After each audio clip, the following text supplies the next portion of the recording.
So now, ladies and gentlemen, live and in color, it's Mr. Wayne Lovejuice.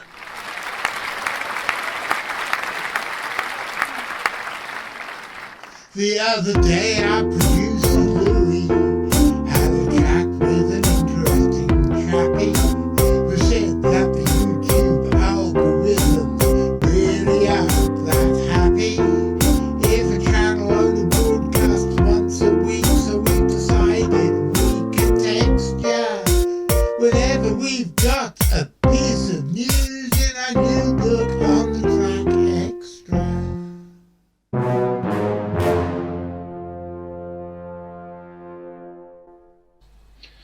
Good evening, ladies and gentlemen. Welcome to another episode of On the Track Extra.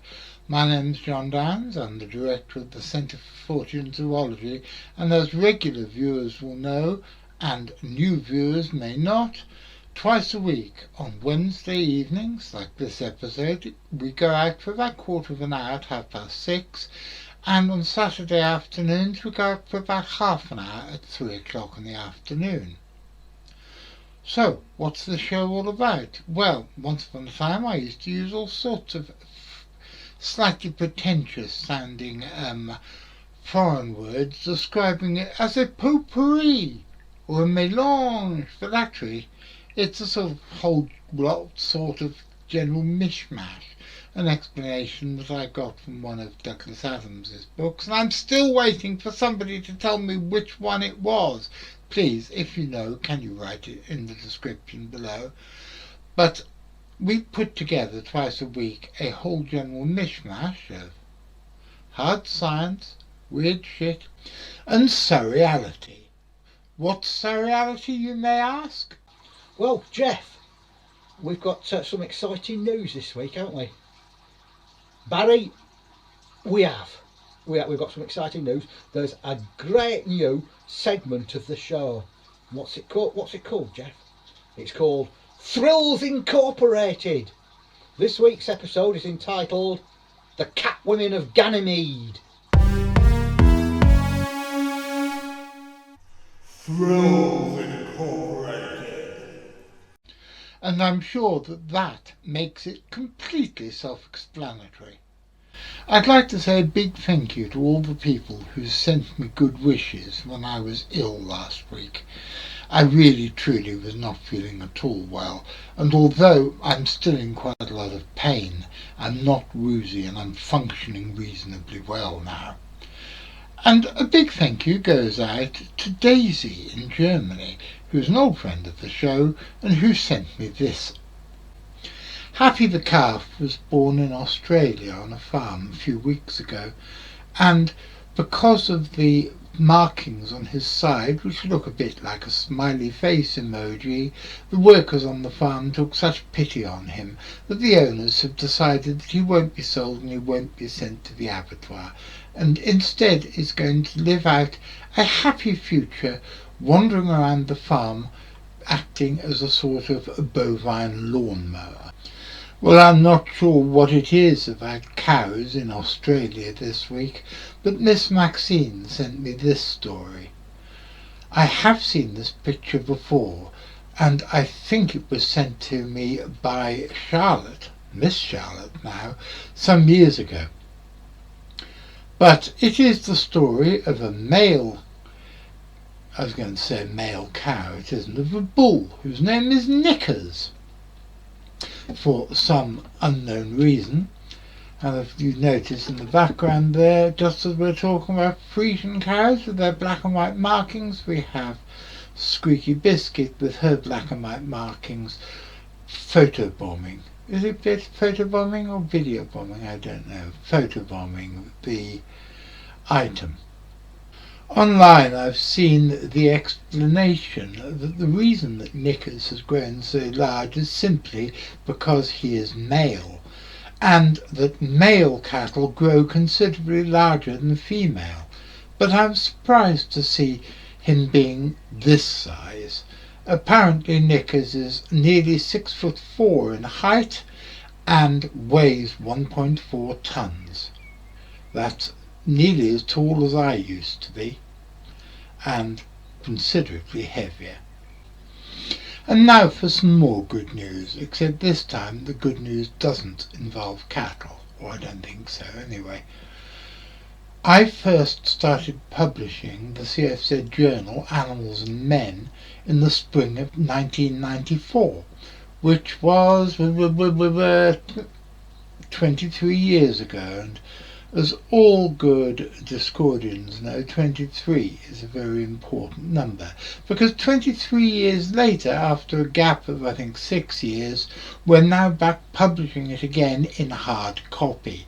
We stopped publishing in hard copy about 6 years ago purely because we were losing money on each issue with the setup costs at Lightning Source, and it was no longer economic for us, and we'd lost a lot of money. I won't go into details here, but we were basically ripped off by somebody who had been part of the CFZ core team and who basically took about 17 grand off us. I'm not going to go into any more details, but I hope that karma will one day level out. That's another thing entirely.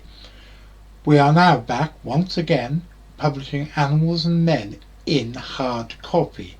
Those of you who want it as a flip book, it will be available as a flip book, but at the moment Louis is moving house again and hasn't got the time or the energy to install a new flipbook player into the CFZ website, and this is something that I truly want to do. Whether or not it turns up in ebook format for Kindle also remains to be seen.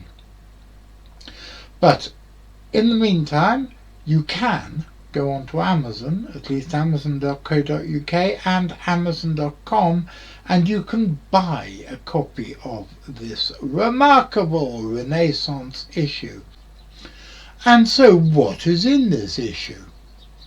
It's a great pleasure to be able to read this out to you. We've been working on it for a month or so, and I didn't want to talk about it properly until we knew that it had actually worked.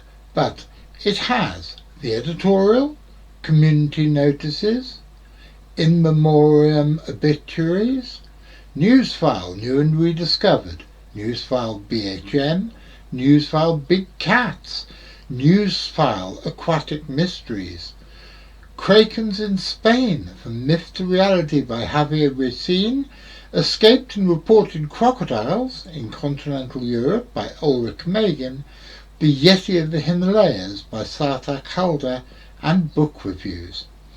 Now, the thing that I am risking here saying, but I'm going to do my best to go back to the original planned publishing schedule of having it coming out every 3 or 4 months. The gap of 2.5 years between issue 70 and issue 71 really was an embarrassment, although I didn't really have any other options because it coincided with Karina's last illness and death. However, if there is an afterlife, and if you're listening, Karina, my love, this one's for you, because it's the first issue for many years I have done without you, and I can feel your presence on every page. So, what's happening next? Well, the next issue is planned for the 1st of June, and it'd be interesting to see if we can actually get onto it and get it done. I want to make some announcements about Animals and Men. Firstly, I have appointed the lovely Miss Guinevere as copy editor, and I have appointed Richard Muirhead, who's equally lovely, as commissioning editor. And with the 3 of us and our wonderful support crew, including people like Computer Boy. Don't call me Computer Boy! I hope that this will be just the first of a string of new exciting innovations this year. And so, ladies and gentlemen, here we are at the end of another episode. I hope you enjoyed it. I just want to say a big thank you to the two ladies, but for whom this episode would not have been made. Daisy, I think I should probably call her Miss Daisy in Germany, and Miss Maxine in Schubruness. Both darlings and both people for whom I have the highest regard.